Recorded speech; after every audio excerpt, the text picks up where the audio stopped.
Hello बेटा। Lecture number 15 हम लोग डिस्कस कर रहे हैं। लास्ट लेक्चर में बेटा हम लोगों ने ये डिस्कस किया था कि एक सेंट्रीपिटल फोर्स होता है जो कि सेंटर से लगता है रेडियली इनवर्ड्स, और वो क्या करता है, किसी भी ऑब्जेक्ट को सेंटर की तरफ खींचने की कोशिश करता है। उसके अपोजिट डायरेक्शंस में एक सेंट्रीफ्यूगल फोर्स काम करता है जो उस ऑब्जेक्ट को उसके अपोजिट डायरेक्शन में खींचने की कोशिश करता है, जिस डायरेक्शन में हमारे पास में सेंट्रीपिटल फोर्स लगा हुआ है। तो दो डिस्कशन थे हमारे पास में सेंट्रीपिटल और सेंट्रीफ्यूगल के बारे में। तो हम लोग ये जान चुके हैं कि जो सेंट्रीफ्यूगल फोर्स है वो आउटसाइड लगता है फ्रॉम द सेंटर, और जो सेंट्रीपिटल फोर्स है वो टुवर्ड्स दी सेंटर लगता है।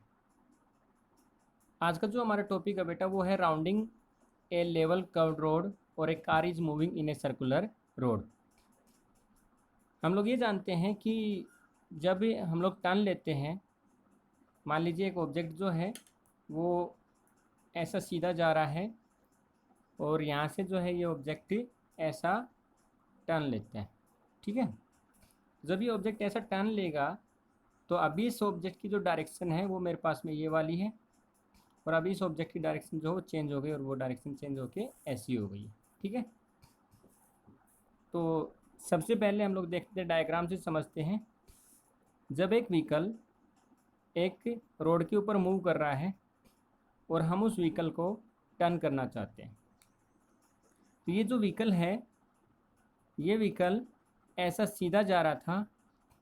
तो लेट मी से दैट ये व्हीकल ए पोजीशन से ऐसा सीधा जा रहा है और ये बी पोजीशन तक ऐसा सीधा जाना चाहता है।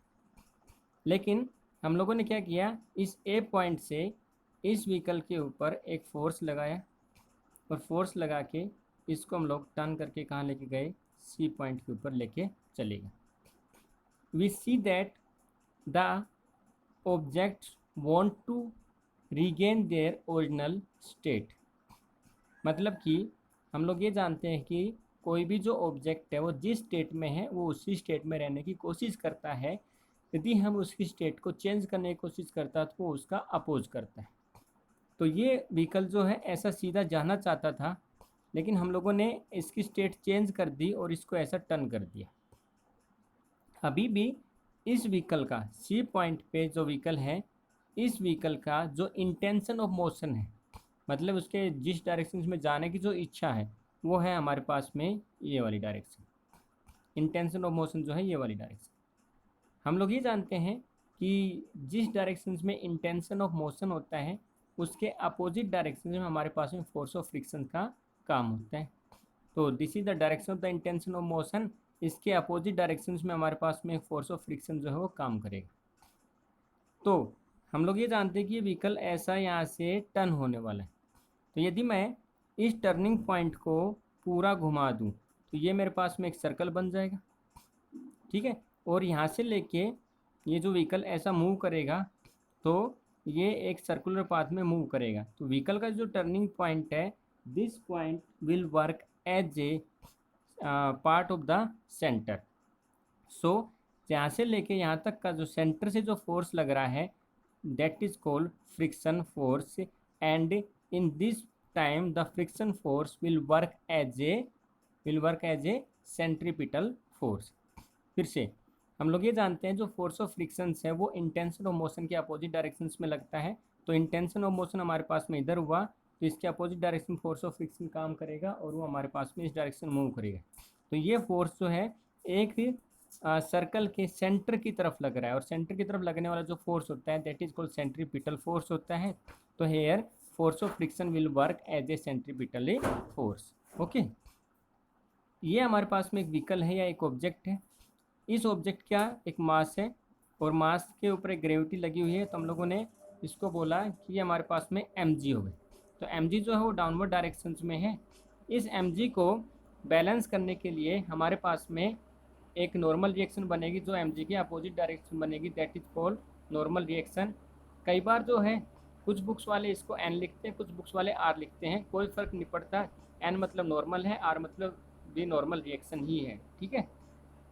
तो if there is action which is equal to the opposite to the reaction, so R की जो वैल्यू है या एन की जो वैल्यू है which is equal to the M G, so R is equal to M G if then object is balanced. Okay, force of friction जो है will work as a centripetal force. इसकी कुछ calculation हमारे पास में है, वो हम लोग देख लेते हैं। सबसे पहली कैलकुलेशन हम लोग ये जानते हैं कि जो एम है हमारे पास में वो वर्टिकली डाउनवर्ड काम कर रहा है, जो नॉर्मल रिएक्शन है वो हमारे पास में अपवर्ड डायरेक्शन में काम कर रही है, फ्रिक्शन फोर्स जो हमारे पास में यहाँ पे सेंट्रीपिटल फोर्स का काम है करेगा। ओके, तो नाउ हम लोग ये जानते हैं आर इज इक्वल टू हो जाएगा एम जी, क्योंकि जितना आर है नॉर्मल रिएक्शन हमारे पास है उतना क्या हो जाएगा, डाउनवर्ड डायरेक्शन में एम जी हो जाएगा, इसलिए व्हीकल जो है वो बैलेंस कंडीशन में हुआ। फोर्स ऑफ फ्रिक्शन का जो फोर्स ऑफ फ्रिक्शन जो है वो हमारे पास में सेंट्रीपिटल फोर्स का काम करेगा, और सेंट्रीपिटल फोर्स का हम लोग फॉर्मूला पिछले लेक्चर में पढ़ चुके हैं, M square upon are.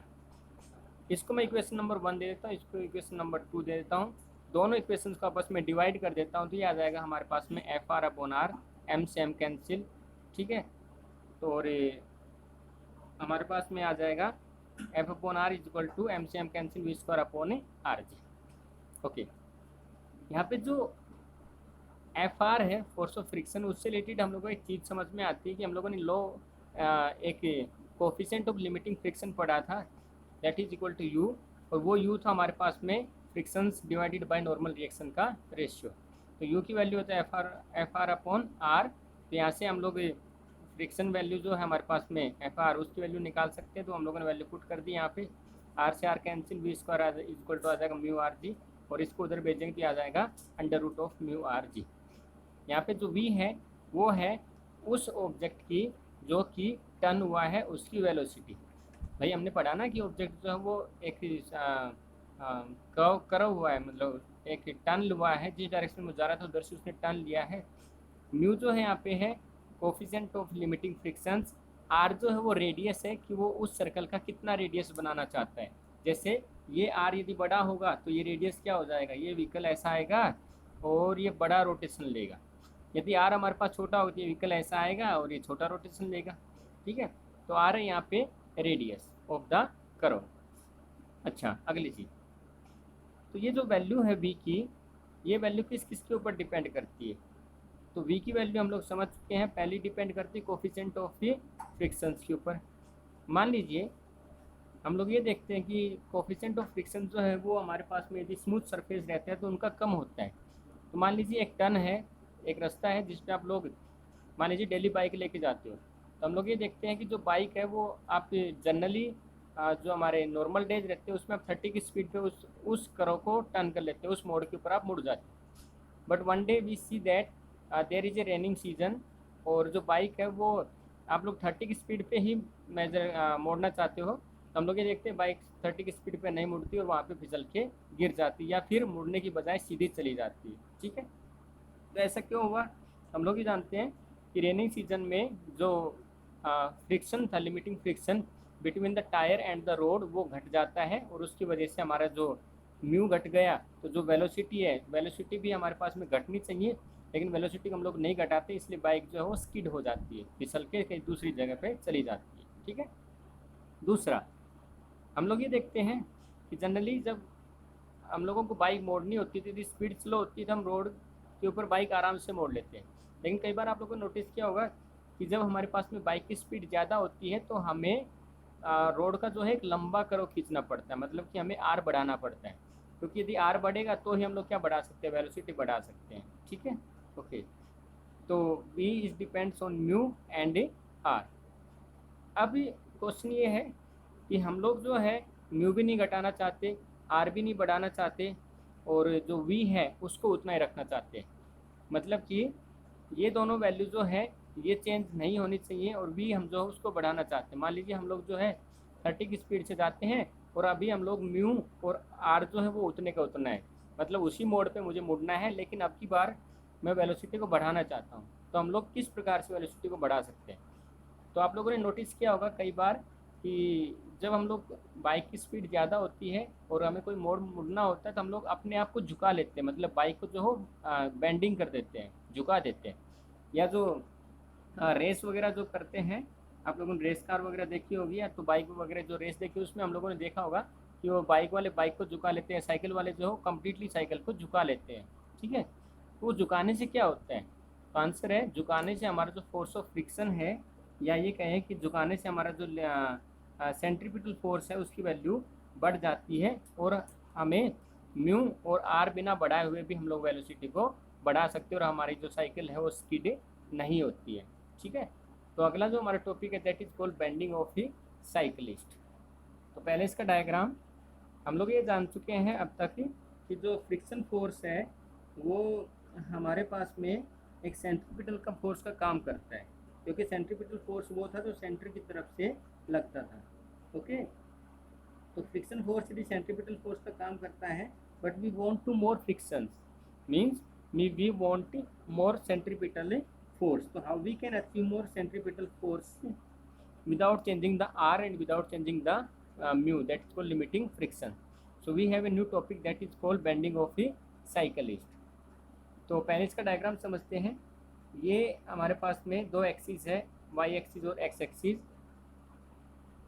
X axis और वाई एक्सिस। हम क्या करते हैं, ये हमारे पास में एक साइकिल है, एक साइकिल है। इस साइकिल को हम लोगों ने क्या किया, ऐसा यदि चलती, भाई ये ऐसा हमारे पास एक्स एक्सिस था, रोड था, और रोड के ऊपर ये कैसा चलती, ऐसा सीधा चलती वाई एक्सिस पे। ठीक है, हमने क्या किया, उस साइकिल को जो है इतना झुका दिया। यदि इस साइकिल को हम लोग इतना झुका देंगे तो ये क्या करेगी, इस एक्सिस के साथ में एक एंगल बनाएगी that is equal to theta. और ये थीटा क्या इंडिकेट करता है कि वो साइकिल जो हो कितनी झुकी हुई है हमारे पास में। ठीक है, यदि थीटा की वैल्यू ज़्यादा होगी तो साइकिल ज़्यादा झुकी होगी, थीटा की वैल्यू कम होगी तो हम लोग म्यूचुअल अंडरस्टैंडिंग है कि यहाँ पे थीटा की वैल्यू कम होगी तो साइकिल जो कम में बेंड हुई होगी। ओके, इस साइकिल, ये साइकिल क्या करती है, एक हमारा जो सरफेस है उसके ऊपर प्रेशर लगाएगी, मतलब सरफेस को दबाने की कोशिश करेगी। यदि सरफेस को दबाने की कोशिश करेगी तो सरफेस के ऊपर एक्शन करेगी, तो there should be a reaction. तो आर जो है हम लोगों ने क्या लिख दिया यहाँ पे, there is a reaction. Okay, now इस साइकिल के ऊपर हम लोगों ने इस साइकिल का सेंटर ऑफ मास ढूंढा। सेंटर ऑफ मास एक ऐसा मास होता है जिस पे पूरे ऑब्जेक्ट का मास जो वो सेंटर्ड होता है, मतलब वहाँ से ऑब्जेक्ट जो बैलेंस कंडीशन होता है। जैसे इस पेन, ये पेन है, इस पेन को यदि मैं यहाँ से उठाऊँगा तो ये ऐसा उठ के आ जाएगा, पूरा उठ के नहीं आएगा। यदि इस पेन को मैं यहाँ से उठाऊँगा तो ये ऐसा उठ के आ जाएगा। लेकिन यदि इस पेन को मैं इसके सेंटर से उठाऊँगा तो मैं क्या देखता हूँ कि पूरे का पूरा पेन जो है मेरे साथ में इक्वली उठ के आ जाता है। तो इस पेन का सेंटर ऑफ मास कहाँ हुआ, तो इसके सेंटर में हुआ। उसी प्रकार से ये हमारे पास साइकिल थी, तो आगे का पहिया, पीछे का पहिया और बीच का हम लोगों ने बैलेंस करके इसका सेंटर ऑफ मास निकाला। तो हमने देखा कि इसका सेंटर ऑफ मास हमारे पास यहाँ पे आए, और सेंटर ऑफ मास पे क्या लगाया हम लोगों ने, mg लगाया, क्योंकि हम लोग ये जानते हैं mg डाउनवर्ड डायरेक्शन में काम करता है। यदि mg डाउनवर्ड डायरेक्शन में काम करता है तो इसके अपोजिट क्या काम करना चाहिए, r काम करना चाहिए, that is called normal reaction. ये जो एंगल थीटा है हमारे पास में, तो इस एंगल थीटा से हम लोग ये एंगल भी क्या पुट कर सकते हैं, थीटा आप लोग जानते हैं ट्रिग्नोमेट्री का फंडा है। ओके, तो ये थीटा है तो ये भी हमारे पास में थीटा हो जाएगा। तो ये हमारे पास में mg है, तो इसके अपोजिट क्या करेगा, एक r रिएक्शन काम करेगा, नॉर्मल रिएक्शन। उस नॉर्मल रिएक्शन को हम लोगों को दो कंपोनेंट में बनाना है, क्योंकि ये वाला जो थीटा बना, तो ये जो थीटा बना तो हमारे पास में यहाँ पे ये जो नॉर्मल रिएक्शन बनेगी इसके दो कंपोनेंट बन जाएंगे। जो थीटा के साथ कंपोनेंट बनेगा that is called R cos theta, और जो थीटा के अपोजिट बनेगा that is equal to R sine theta. R cos theta factor जो है वो इक्वल हो जाएगा, किस इक्वल इन मैग्नीट्यूड हो जाएगा किसके बराबर, इस mg के बराबर। तो what we can say that R cos theta is equal to the mg। Okay, ये साइकिल जो है इतनी बैंड हुई है, तो एक ये वाला जो आर साइन थीटा है ये हमको दिख रहा है, यदि ये जो आर साइन थीटा ये हमको दिख रहा है कि ये इसके सेंटर की तरफ लग रहा हुआ है, मतलब यहाँ पे आर साइन थीटा जो है वो सेंट्रीपिटल फोर्स का काम करेगा। ठीक है, तो इसकी कुछ कैलकुलेशंस है वो हम लोग देख लेते हैं एक बार। तो हम लोग ये जान चुके कि R cos theta is equal to है हमारे पास में mg, आर साइन थीटा जो है हमारे पास में यहाँ पे सेंट्रीपिटल फोर्स का काम करेगा। तो R sine theta is equal to centripetal force का फॉर्मूला हम लोग जानते हैं, mv² अपॉन r होता है। इक्वेशन जो फर्स्ट और सेकंड जो उनको हम लोग आपस में डिवाइड करते हैं, तो ये आ जाएगा R sine theta upon R cos theta, cancel cancel, जो जो चीज़ें कैंसिल और उनको कैंसिल किया तो टेन थीटा आ जाएगा हमारे पास, v² अपॉन r g, और टेन थीटा इक्वल टू आ जाएगा हमारे पास V square upon R G, या फिर वी मैक्सिमम आ जाएगा आर जी टेन थीटा। तो यहाँ से हमको क्या समझ में आया, यदि हमें थीटा की वैल्यू जो है वो बढ़ानी है, मतलब कि यदि आज से हम लोग थीटा की वैल्यू बढ़ा देंगे, ठीक है, थीटा मतलब जो बेंडिंग है साइकिल, तो on increasing the value of theta we know that the radius should be decrease. मतलब कि हम लोग ये चाहते हैं कि रेडियस उतने का उतना रहे और हम अपनी वेलोसिटी को बढ़ाना चाहते हैं, तो हमें क्या करना पड़ेगा, थीटा की वैल्यू को बढ़ाना पड़ेगा। ओके, तो जैसे ही थीटा की वैल्यू बढ़ेगी तो वी की वैल्यू क्या हो जाएगी, ऑटोमेटिकली इंक्रीज हो जाएगी। तो मतलब कि साइकिल को झुकाने से या बाइक को झुकाने से जो हमारे पास में पहले वाला जो एक्सप्रेशन था जिसमें म्यू मतलब लिमिटिंग फ्रिक्शंस और जो आर था वो हम लोगों को सेफ रखना है, फिक्स रखना है, उसको चेंज नहीं करना। जैसे एक जो पीछे वाला जो वी मैक्सिमम था मतलब वेलोसिटी था कि हम लोग 30 की स्पीड में मुड़ते हैं और उस 30 की स्पीड पे लिमिटिंग फ्रिक्शन जो है उस रोड का वो भी उतना ही है। हमारे पास में उस जो कर्व बनता है जितना उस रोड में जितना बेंडिंग है, ठीक है, जितना रोड जो है वो मुड़ा हुआ है वो भी फिक्स है, but we want more speed taking during the curve of the bicycle. तो जब हम लोग ज़्यादा स्पीड के साथ में बाइक को या बाइसिकल को मोड़ना चाहते हैं तो हम लोग ये देखते हैं कि हम अपने आप को झुका लेते हैं, जिससे हमारी बाइक गिरती नहीं है और हम लोग आसानी से मुड़ के चले जाते हैं। क्यों, we increase the theta and if we increase the theta then automatically the value of V is also increases. ठीक है, तो ये हमारे पास में दो चीज़ें हैं, छोटे छोटे एक्सप्रेशंस हैं, इसमें एक दो टॉपिक और बचे हैं, आप इनको पढ़िए समझिए। ठीक है बेटा, थैंक यू बेटा, थैंक यू।